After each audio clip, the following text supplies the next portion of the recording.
Saya tahu dalamnya partai seperti apa, saya tahu. Partai-partai seperti apa, saya tahu. Ingin mereka menuju kemana, saya juga begitu.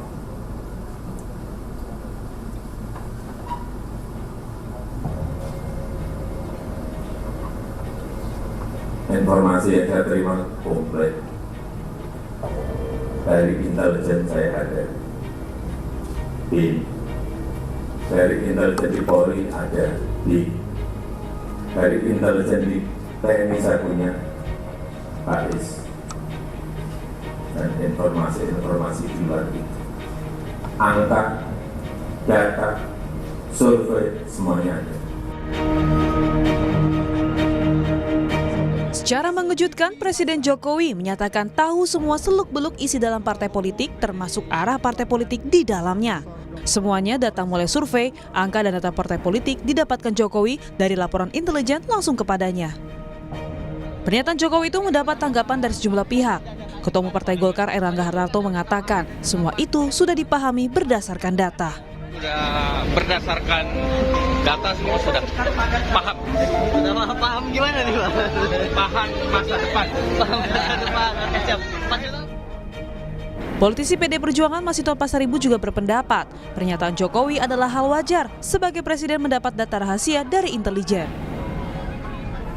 Yang namanya presiden sebagai kepala negara dan kepala pemerintahan, beliau memiliki banyak instrumen kenegaraan gitu ya. Baik itu ada BIN, ada intelijen dari kepolisian, kejaksaan, dan lain-lain. Nah tentu seluruh informasi itu kan disampaikan kepada presiden, dan tentu ya logis kalau presiden pasti tahu, begitu.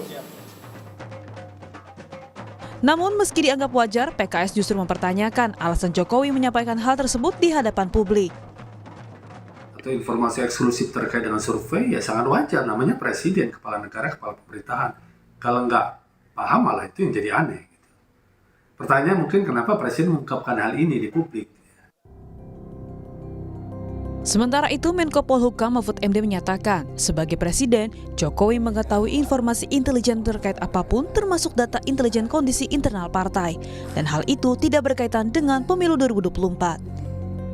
Siapa saja harus punya kalau presiden, tidak hanya Pak Jokowi, tidak urusan cawe-cawe, urusan tidak, itu tidak ada kaitannya. Ini presiden pasti punya intelijen. Ya. Presiden wajib diberi laporan setiap saat oleh intelijen. Itu ketentuan undang-undang. Apa gunanya ada intelijen kalau tidak boleh lapor ke presiden? Bahkan menurut undang-undang itu presiden IBN bertanggung jawab langsung kepada presiden. Sesuai undang-undang, intelijen memang menyampaikan data rahasia apapun kepada kepala negara, terutama terkait keamanan. Tetapi, berkaitan partai politik, apakah memang wajar? Atau ada dampak dan mengancam demokrasi akibat hal itu? Tim Liputan, Kompas TV. Saudara, sesuai undang-undang, Presiden berwenang untuk mendapatkan data intelijen rahasia dari berbagai instansi, khususnya terkait keamanan.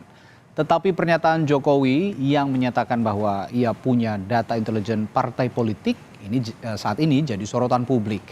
Apakah hal ini wajar dan apa dampaknya jika Presiden Jokowi memegang data partai politik terhadap demokrasi terutama? Pagi ini kita akan bahas dengan sejumlah narasumber, di antaranya Direktur Eksekutif Parameter Politik Indonesia Adi Praitno dan juga anggota Koalisi Masyarakat Sipil untuk Reformasi yang juga Ketua Perhimpunan Bantuan Hukum dan HAM Indonesia PBHI Julius Ibrani. Selamat pagi semuanya. Selamat pagi, Mas. Pagi, Mas. Ya, Semoga Mas. selalu.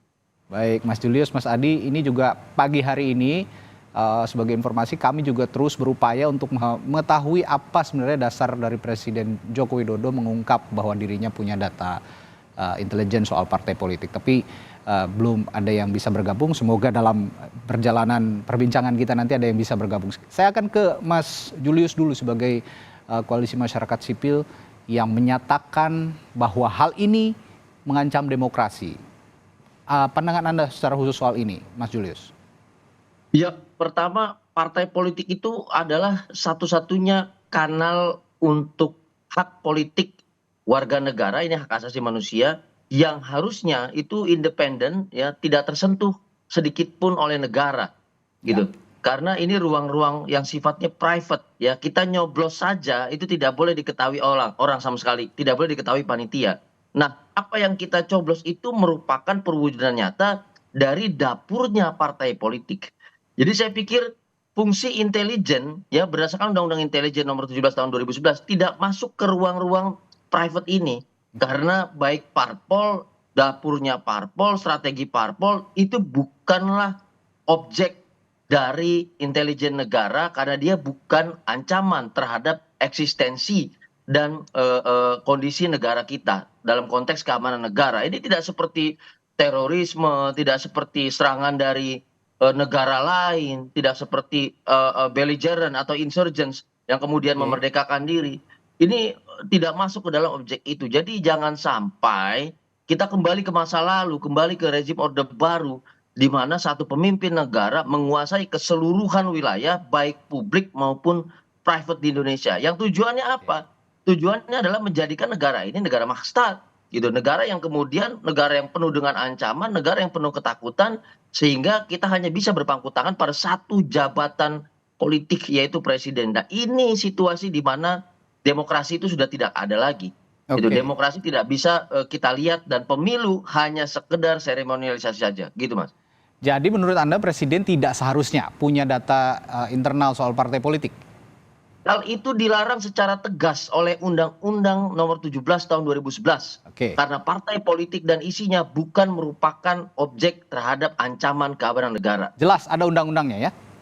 Jelas. Oke, saya ke Mas Adi Praitno. Mas Adi, maksud Jokowi menyampaikan itu apa kira-kira dari sisi komunikasi politik? Ya saya kira hanya Jokowi dan Tuhan saja yang tahu maksudnya apa menyampaikan itu kepada publik ya. Tapi sebenarnya tanpa menyampaikan itu pun kepada publik, saya kira masyarakat kita sudah tahu. Jokowi sebagai presiden pastinya sudah paham betul bagaimana anatomi, konfigurasi, termasuk soal bagaimana dinamika internal semua partai politik. Karena Jokowi ini kan menjadi tempat dari semua ketua umum partai politik untuk berdiskusi, minta masukan dan seterusnya.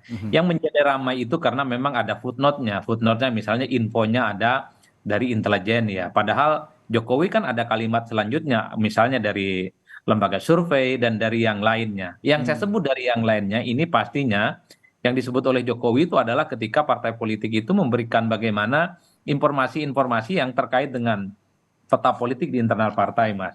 Oleh karena itu yang jadi ramai itu kenapa ini disampaikan secara terbuka oleh Presiden. Kalau ini tidak disampaikan secara terbuka, pastinya ini tidak akan menjadi satu polemik dan perbincangan ya. Itu yang pertama. Yang kedua ya secara tidak langsung sebenarnya kalau kita membaca konteks, Jokowi ini kan ingin bilang kepada relawannya, kepada publik khususnya bahwa sebagai presiden, sekalipun bukan ketua umum partai, tapi Jokowi paham betul bagaimana suasana dan dinamika internal partai. Karena partai-partai ini kan seringkali berubah di tengah jalan, hari ini A, besok bisa jadi B, panggung depan dan panggung belakangnya selalu berubah secara drastis. Jokowi kan sebenarnya ingin tunjukkan kepada publik, sebagai presiden, semua permainan partai politik itu bisa dilihat dari dekat. Semua manuver politik elit-elit partai itu bisa dilihat oleh Jokowi melalui helikopter views yang cukup luas. Begitu gampang ya, bagaimana pergerakan soal kepentingan partai menuju 2024 ini sangat gampang untuk bisa dipetakan oleh Jokowi. Saya kira hanya sebatas itu. Apakah ini akan dijadikan sebagai bahan Jokowi untuk cawe-cawe?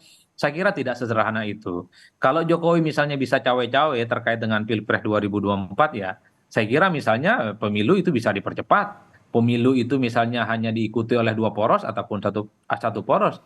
Tapi nyatanya per hari ini terbukti misalnya Anies Baswedan hampir mendapatkan tiket pencapresan berpasangan dengan Muhaimin. Padahal kita tahu Jokowi itu dengan Anies memiliki jarak politik yang cukup luar biasa. Begitupun dengan PDIP. Saya kira tarikan politiknya adalah tarikan politik yang tegak lurus dengan ketua umum mereka, Megawati Soekarno Putri, dan seterusnya, dan seterusnya. Yang menjadi kekhawatiran oleh publik itu ketika data ini diketahui oleh Presiden, akan dijadikan sebagai stimulus untuk melakukan dalam tanda kutip cawe-cawe dalam politik. Bagi saya, ketua umum partai di negara ini punya independensi yang tidak semuanya dalam tanda kutip gitu ya, dengan gampang, sangat mudah untuk masuk angin di tengah jalan. Dan Presiden kali menegaskan ya, Dia bukan ketua umum, beliau bukan ketua umum, dan persoalan konfigurasi pergerakan partai tentu sangat sesuai dengan selera partai politik. Bagi Ya, saya ini adalah alamiah, Mas, dan normal gitu ya. Yang agak sedikit rumit itu karena ini disampaikan secara terbuka, tanpa intelijen sekalipun presiden itu pasti tahu, Mas, ya, bagaimana dengan kepentingan partai. Tiap hari kan komunikasinya dengan presiden, apalagi hampir mayoritas ketua umum partai, sekjen partai adalah mereka yang menjadi pembantunya presiden. ya. Wajar kalau Jokowi itu menyebut tahu persis jeroan dan dalemannya partai politik di Indonesia. Ya, Mas Adi begini, jabatan presiden memang jabatan politis karena dia juga diusung oleh partai politik begitu ya. Dan Jokowi juga merupakan kader partai politik, kader PDI Perjuangan begitu. Tapi begini, Mas Adi, di negara demokrasi yang maju seperti Amerika Serikat misalnya. Saya ingat sekitar tahun 1970 itu Presiden Amerika Serikat saat itu Richard Nixon itu bahkan hampir dimakzulkan karena mencuri data di kantor Komite Nasional Demokrat di kompleks Watergate pada saat itu yang terkait dengan kampanye pemilihan Nixon. Ini di negara demokrasi yang sudah sangat maju, dalam hal ini Amerika Serikat. Nah, civil society saat ini bereaksi karena melihat bahwa kita sebagai negara demokrasi yang ingin maju seharusnya juga menghargai privasi civil society karena partai politik ini juga merupakan bagian dari kelompok civil society, perwakilan dari kelompok civil society. Bagaimana Anda menjelaskan soal ini? Ya kan yang perlu diklarifikasi itu apakah data intelijen itu didapatkan dengan cara-cara yang tidak baik atau memang misalnya teman-teman intelijen itu adalah mereka yang mendapatkan informasi dari partai, Mas. Karena kan kita tahu semua elit di negara ini kan berkawan dengan polisi, dengan tentara, dengan kejaksaan dan seterusnya. Ya. Jangan-jangan memang partai-partai itulah yang secara sukarela membocorkan bagaimana kondisi di internal partai mereka.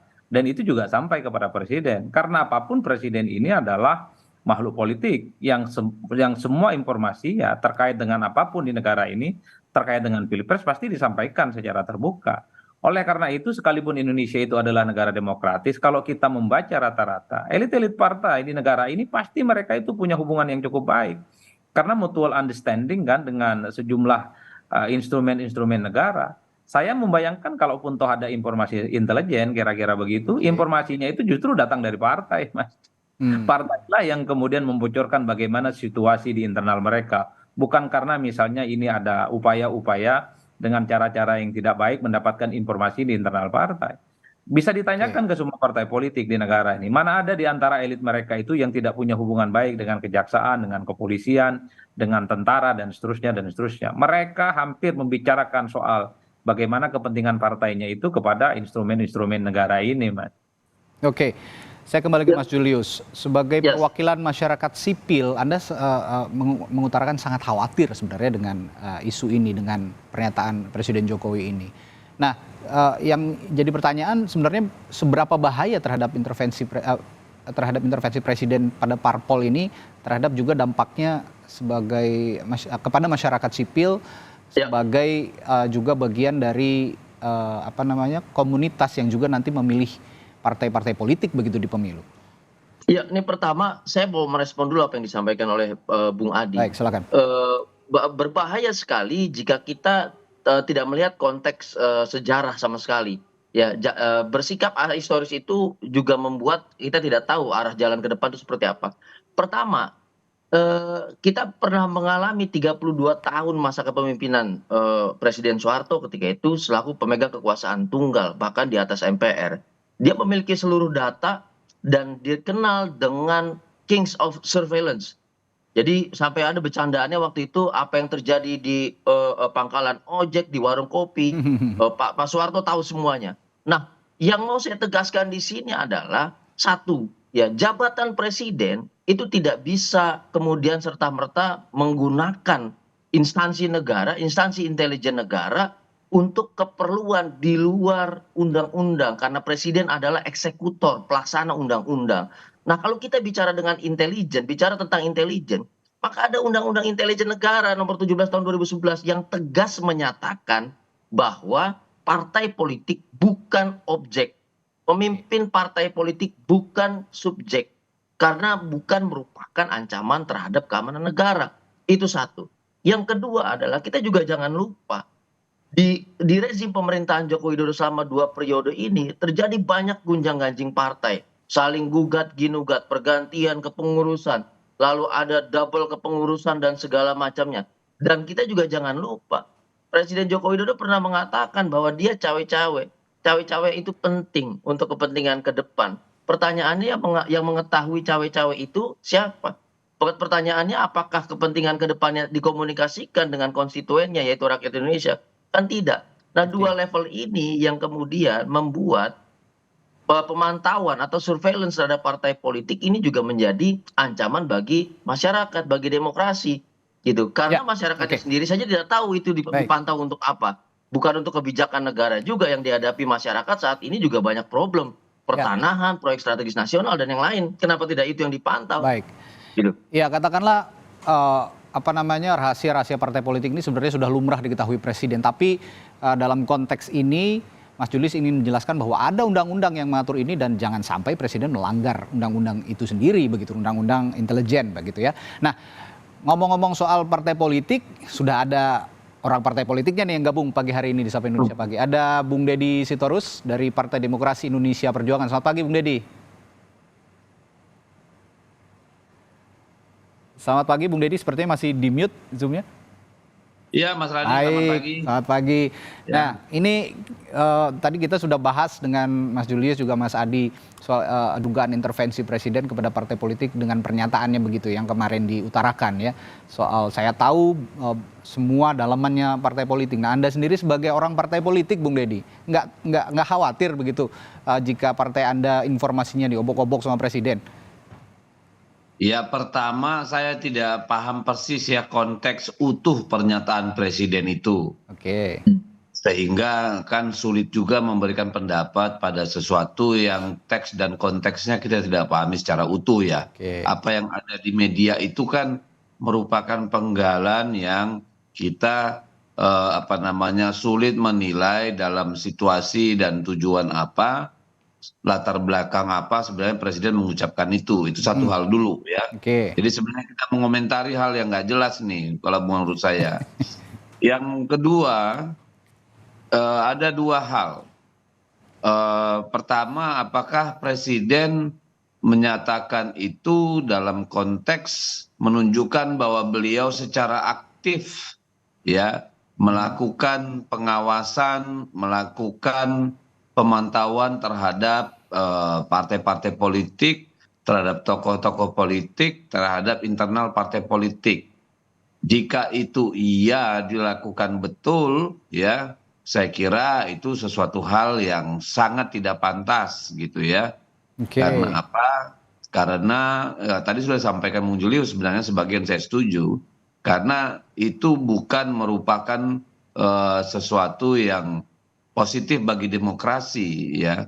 Di negara-negara lain bahkan presiden pun bisa jatuh karena kalau itu adalah sebuah upaya sistematis dari kekuatan negara untuk katakanlah mengawasi, mengontrol ya dari kelompok-kelompok masyarakat sipil apalagi partai politik gitu. Ya.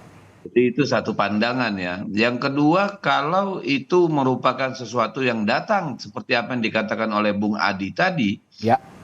Bahwa itu adalah datang secara sukarela dari partai-partai politik ya sebagai baik secara langsung kepada presiden, kepada kelompok lain maupun kepada institusi-institusi negara ya itu tidak bisa dipersalahkan juga gitu ya kalau itu melakukan terjadi secara volunteer gitu oleh partai-partai politik sendiri. Kan partai politik ini juga kan banyak melakukan interaksi dengan apakah itu dengan media, apakah itu dengan pollster, apakah itu dengan pengamat, apakah itu dengan katakanlah akademisi, ya termasuk dengan presiden.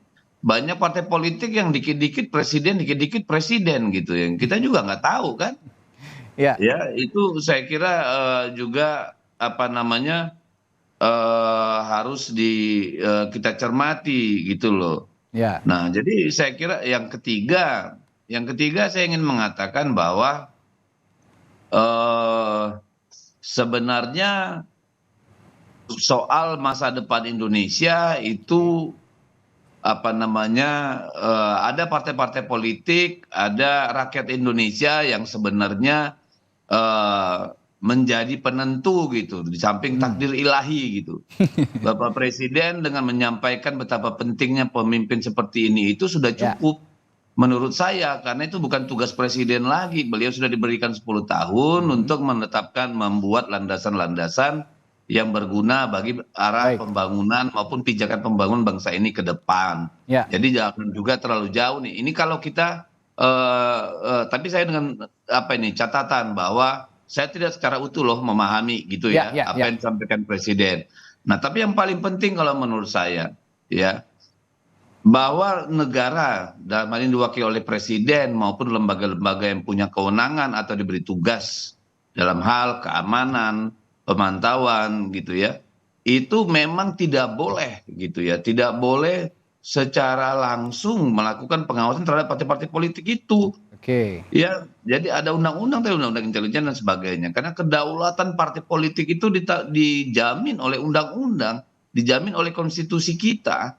Jadi sebenarnya Presiden kalau mau ngomong gitu pun ya, terlepas dari apa konteks yang tadi saya bilang tidak pas itu, tidak boleh menyampaikan itu secara terbuka di publik gitu. Karena semua tahu memang Presiden punya sumber informasi. A1 ada lembaga-lembaga negara yang memang dibiayai oleh APBN kita untuk melakukan fungsi-fungsi demi keamanan negara, demi integritas wilayah, demi keselamatan bangsa, negara, dan semua aparatur pemerintah. Jadi nggak boleh itu ada pengawasan kecuali tadi secara volunteer oleh partai-partai politik yang genit tadi itu, gitu loh. Ya, Bung Deddy begini, saya perhatikan kalau dalam beberapa kesempatan begitu ya, Presiden Joko Widodo ini mengemukakan hal-hal seperti ini justru di luar agenda-agenda bersama partai Anda. Karena Pak Presiden juga sebagai kader PDI Perjuangan juga sebagai kader partai politik begitu. Nah, tapi ini dikemukakan seringkali di acara-acara relawan dan bukan hanya sekali ini saja. Sebelum-sebelumnya juga sempat menyinggung kalimat cawe-cawe begitu ya untuk pemilu 2024. Tapi ketika berada di acara PDI Perjuangan, cawe-cawe ini konteksnya dikaitkan dengan kepentingan bangsa dan negara. Tapi kalau di luar itu tidak ada embel-embel bangsa dan negara. Nah, apakah Anda melihat ini ada indikasi tujuan politik Presiden di luar PDI Perjuangan? Karena mau nggak mau ya PDI Perjuangan punya kepentingan juga terhadap Presiden karena PDI Perjuangan mengusung Joko Widodo begitu, Bung Deddy. Iya, yang bisa menjawab itu hanya Presiden sendiri. Apakah beliau punya hidden agenda atau personal agenda terhadap kontestasi pemilu itu hanya Presiden yang tahulah begitu, beserta mungkin orang-orang terdekatnya. Tetapi ketika dengan PDI Perjuangan tentu memang beliau harus mengatakan dan selalu mengatakan bahwa dalam konteks cawe-cawe itu dalam konteks adalah soal Indonesia ke depan, gitu ya, soal bangsa dan negara. Tetapi kita juga harus sampaikan pada Presiden itu biarlah rakyat, partai politik dan Tuhan yang Maha Esa yang menentukan itu. Presiden dengan bersuara menyampaikan visinya, menyampaikan concernnya, that's more than enough gitu. Selebihnya biarlah takdir yang bekerja gitu. Karena apa? Kita butuh juga membangun peradaban politik di mana Presiden yang sudah 10 tahun menyelesaikan masa tugasnya, ya sudah lebih dari situ bukan lagi tanggung jawab dia. Biarlah itu menjadi takdirnya negara, bangsa, rakyat, dan juga deritanya kalau misalnya salah memilih gitu. Tapi kami meyakini bahwa Presiden tidak dalam konteks ingin menjadi dalang lah di balik semua itu ya. Tetapi memang yang sering menjadi persoalan kan partai-partai politiknya sendiri gitu yang terkesan menyerahkan kedaulatannya, terkesan yang Anda sebut centil tadi itu ya. Iya, termasuk mengemis aura Presiden, approval Presiden gitu loh. Jadi sehingga kita kehilangan dialektika yang berbobot tentang arah perjuangan bangsa ini bagi semua kontestan pemilu itu gitu. Sibuk dengan segala pernak-pernik manuver ya, kontradiksi, lalu itu bajak membajak. Ini kan nggak sehat juga sebenarnya. Jadi kenapa Presiden ada tengah di situ? Sebagian besar mungkin karena partai-partai politik itu juga. Terlalu yang Anda bilang centil sehingga semua informasi tidak diminta juga sudah diberikan kepada Presiden begitu ya.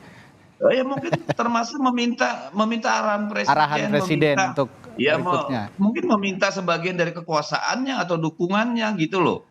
Ini Ya, kan ya. kita harus akui karena itu sangat telanjang di media massa, dipertontonkan gitu loh. Ya, ya, saya paham sebenarnya jika memang Presiden Joko Widodo ingin memiliki legacy yang diingat begitu dan dilanjutkan oleh pemimpin Indonesia selanjutnya. Tapi bagaimana caranya agar legacy itu, terutama pembangunan yang sudah ditata oleh Presiden Jokowi selama 2 periode ini bisa berlangsung dengan baik tanpa mencampuri urusan partai politik yang lain dan juga cawe-cawe lah boleh dikatakan.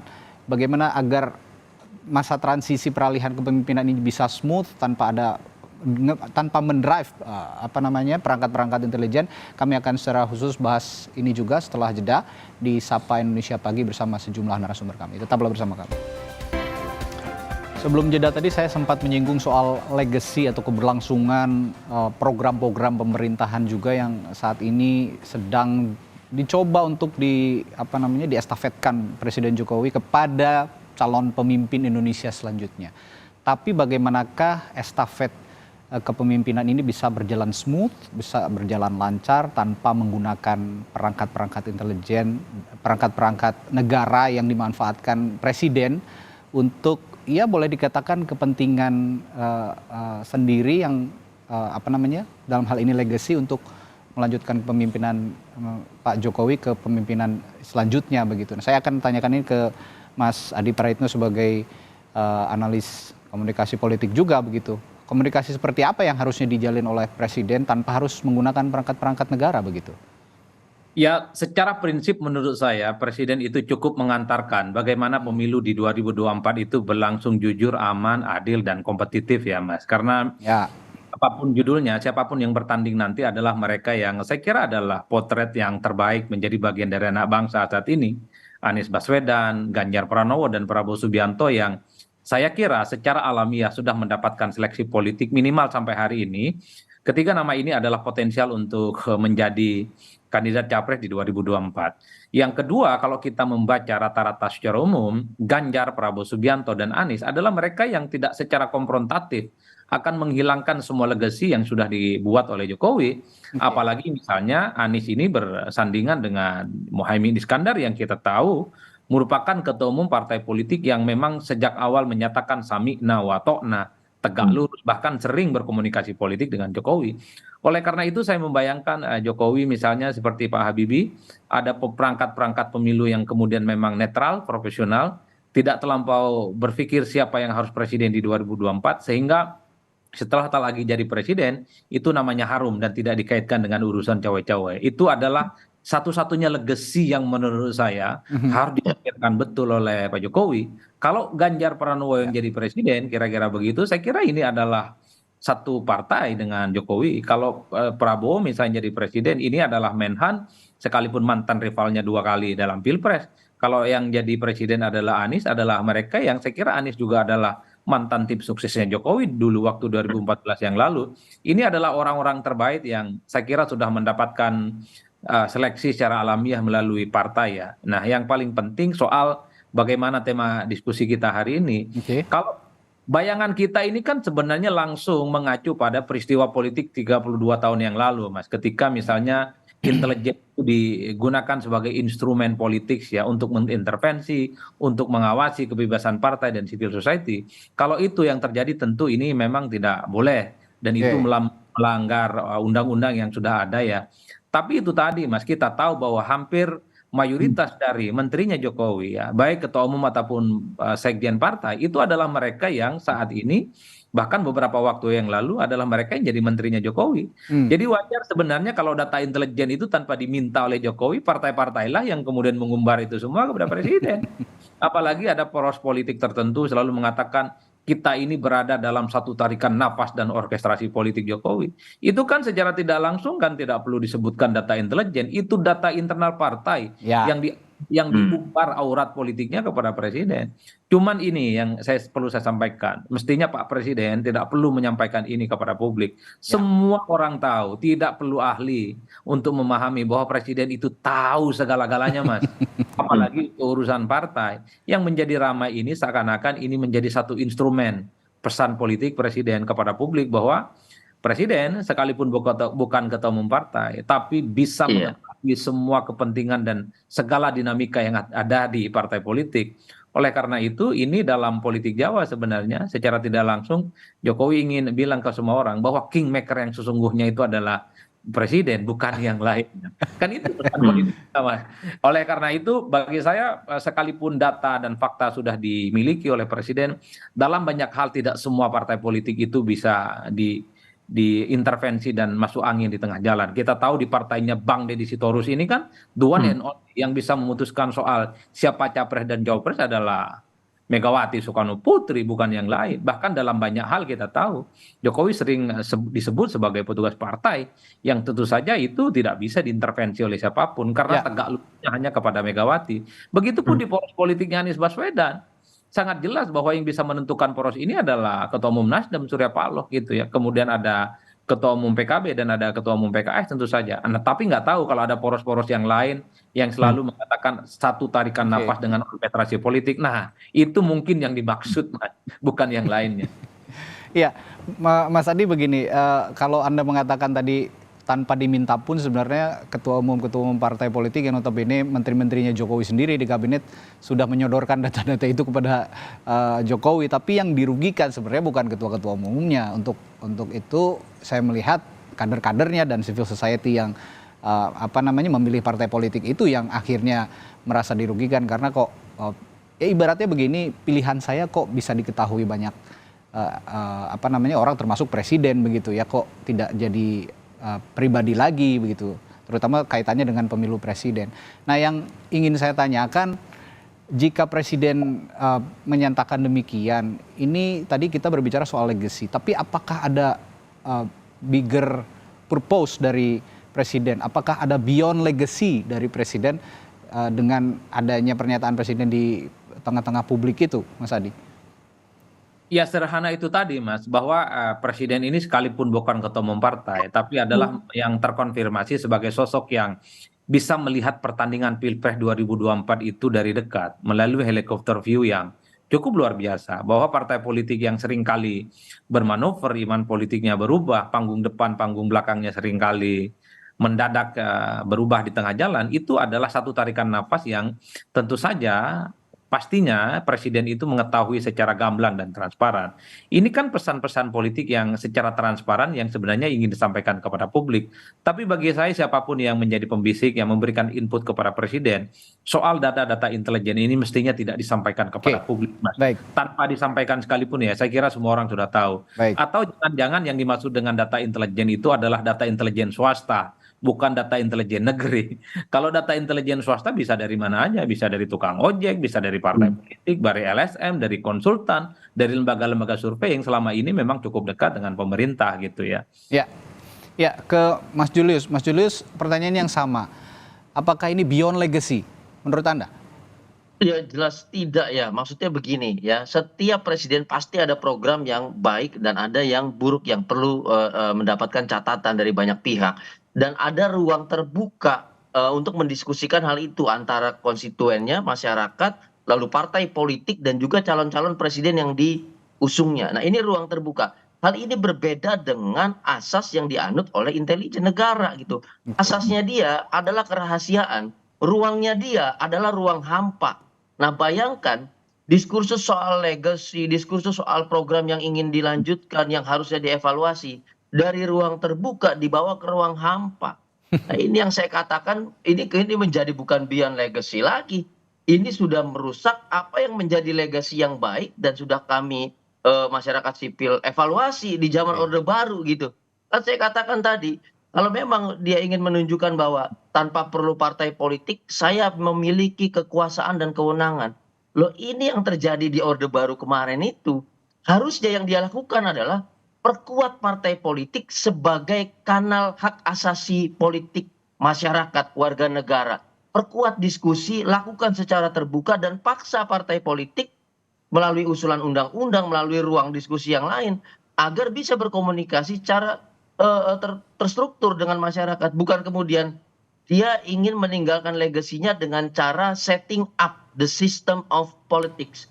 Nah ini kan yang terjadi tahun 1972 yang tadi bilang soal all the president's men dari Sir Richard Nixon. Dan itu hanya bisa terbongkar lewat investigasi jurnalis Woodward ketika itu dan kawan-kawan. Nah ini jangan sampai terjadi demikian. Kalau begitu maka sistem politik kita kemudian menganut sistem kekuasaan tunggal yang berdasarkan surveillance dan bahkan arah dari satu pemegang kekuasaan yaitu eksekutif. Sedangkan partai politik itu kanalnya bisa ke banyak kekuasaan politik. Di Indonesia saat ini partai politik itu kanal terhadap 3 kekuasaan politik. Dia eksekutif iya, dia legislatif iya, dan bahkan dia sampai ke yudikatif lewat Mahkamah Konstitusi dan yang lain termasuk fit and proper test ya, Hakim Agung dan yang lainnya. Ini kan bahaya kalau kemudian dia diambil jadi di satu titikkan, di satu kekuasaan tunggal yang namanya eksekutif. Nah ini legasi yang buruk justru, bukan beyond legacy gitu. Oke, baik.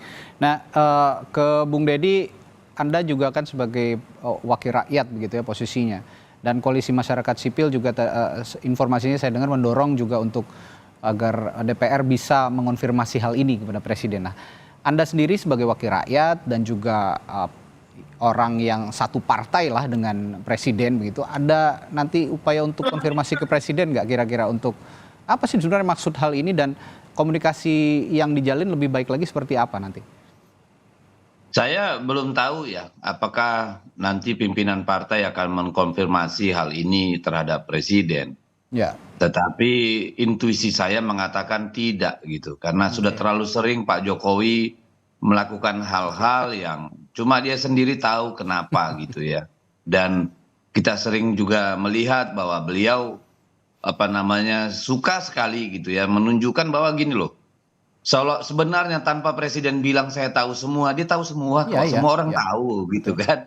Ini kan problemnya yang muncul kemudian adalah kita melihat praktek-praktek kekuasaan hari ini ditunjukkan dengan begitu vulgar gitu ya. Begitu vulgar dalam arti ini kemudian memicu kekhawatiran gitu loh. Kenapa sih negara yang baik-baik saja ini, ya negara yang berjalan di relnya ini secara ekonomi, politik, hankam dan segala macamnya, kok ya muncul pernyataan Presiden yang seperti ini? Ini kan bagi saya memahami, ya kami sebagai orang partai politik, terlepas Pak Jokowi itu kader PDI Perjuangan, ya. Ini kan bagi peradaban politik kita ke depan bisa menjadi justifikasi gitu loh. Ya padahal nih kan kita juga belum tahu apakah yang dimaksud Presiden itu dia melakukan penyadapan atau katakanlah pengumpulan informasi directly kepada partai politik melalui inisiatif kekuasaan gitu. Atau partai politiknya yang datang mengemis, memberitahu, berharapkan arahan ya, meminta blessing, kan kita juga nggak ngerti gitu. Ya jadi ini yang saya makanya dari awal bilang saya nggak ngerti konteksnya karena politik pidatonya nggak utuh saya dengar gitu. Tetapi hari ini bagi kami pernyataan itu ya bahwa Presiden ya mendapatkan informasi dari institusi intelijen yang berada di bawah kendali negara, di bawah kendali Presiden tentang jeroannya partai politik. Menurut saya itu negatif. Ya. Menurut kami itu tidak baik dalam rangka penguatan masyarakat sipil gitu ya. Ya ini sangat berbahaya kalau menurut saya dari satu sisi gitu ya. Kalau tadi memang benar ada kekuasaan negara, kekuasaan koersif negara yang digunakan untuk mengumpul informasi itu. That's wrong gitu ya kalau menurut saya gitu ya. Kecuali itu tadi yang partai-partainya emang genit gitu ya kan supaya akses lagi ke situ ya. Numpangin Presiden jadi benalu gitu biar besar dikit gitu kan. Ya ini yang kita belum tahu gitu. Tapi janganlah kalau menurut saya. Tapi Bung Deddy begini, saya meyakini juga Presiden ini bukan hanya punya pikiran sendiri begitu untuk memberikan pernyataan seperti itu. Ada advisor di sekelilingnya, ada penasihat-penasihat di sekelilingnya yang juga seharusnya bisa memberikan nasihat lebih baik begitu untuk tatanan demokrasi, apalagi Presiden saat ini hendak habis masa jabatannya dan akan menghadapi pemilu 2024 begitu. Nah, Anda melihat apakah memang lingkaran presiden ini juga tidak ada yang bisa memberikan nasihat yang baik dalam tatanan demokrasi atau seperti apa? Iya, saya kira gini ya, dalam soal konteks komunikasi politik, presiden itu tidak pernah spontan ya, kalau menurut saya. Ya, kalau spontan presiden, saya nggak tahu itu, tanya yang lain itu spontan. Ya bisa jadi. Tetapi presiden tuh jangan dikira dia bukan master lagi ya, sudah dewanya komunikasi politik kalau menurut saya. Jadi bahwa presiden menyatakan sesuatu itu tanpa clearance dari orang-orang yang ada di sekitar dia, itu bukan hal yang saya pahami gitu. Ya, presiden tuh kalau bicara selalu terukur, yaitu sangat jelas gitu.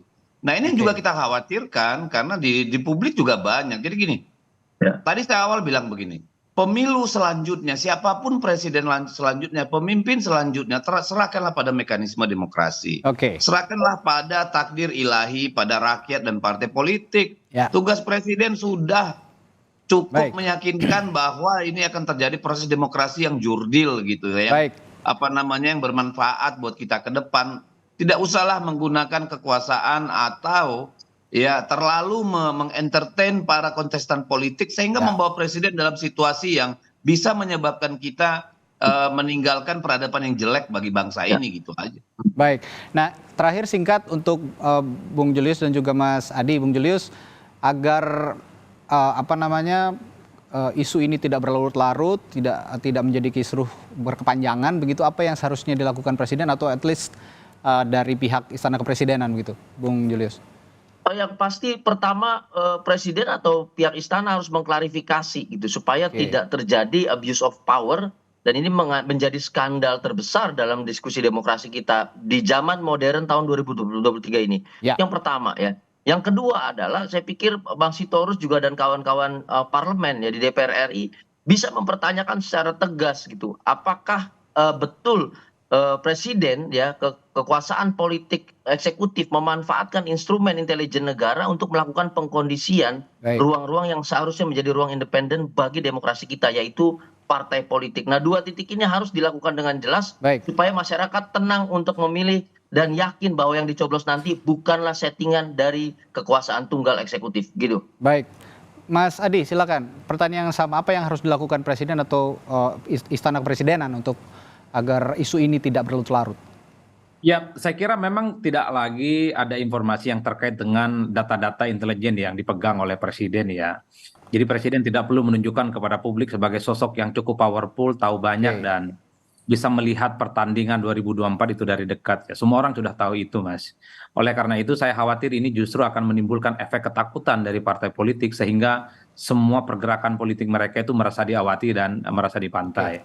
Tapi saya berusaha untuk berbaik sangka bahwa jangan-jangan intelijen yang dimaksud oleh Jokowi itu bukan intelijen negara, tapi intelijen swasta, terutama partai politik yang setiap hari selalu menjual-jual Jokowi, mendapatkan harapan supaya Jokowi mendukung dirinya, sehingga foto-foto yang terpampang di mana-mana itu memberikan dampak politik elektoral secara signifikan. Kalau itu yang terjadi, saya kira tidak ada soal. Tapi overall, Mas, ini akan membangkitkan memori kelam kita 32 tahun yang lalu, memang di mana negara itu terlampau jauh mengintervensi urusan-urusan politik terkait dengan pemilu. Saya kira itu adalah satu tradisi yang justru menciderai demokrasi kita yang sudah mulai tumbuh berkembang dengan baik. Kalau itu yang terjadi, sebaiknya itu dihindarkan. Baik, pesta demokrasi sebentar lagi akan kita jelang, dan untuk ketenangan hati sebaiknya demokrasi jangan terlalu diintervensi atau jangan sama sekali diintervensi. Terima kasih Bapak-Bapak, Bung Adi Praitno, juga Bung Julius, juga Bung Dedi untuk perbincangannya pagi hari ini. Kita akan jumpa lagi lain waktu. Sehat-sehat selalu Bapak-Bapak. Terima kasih. Ya, makasih.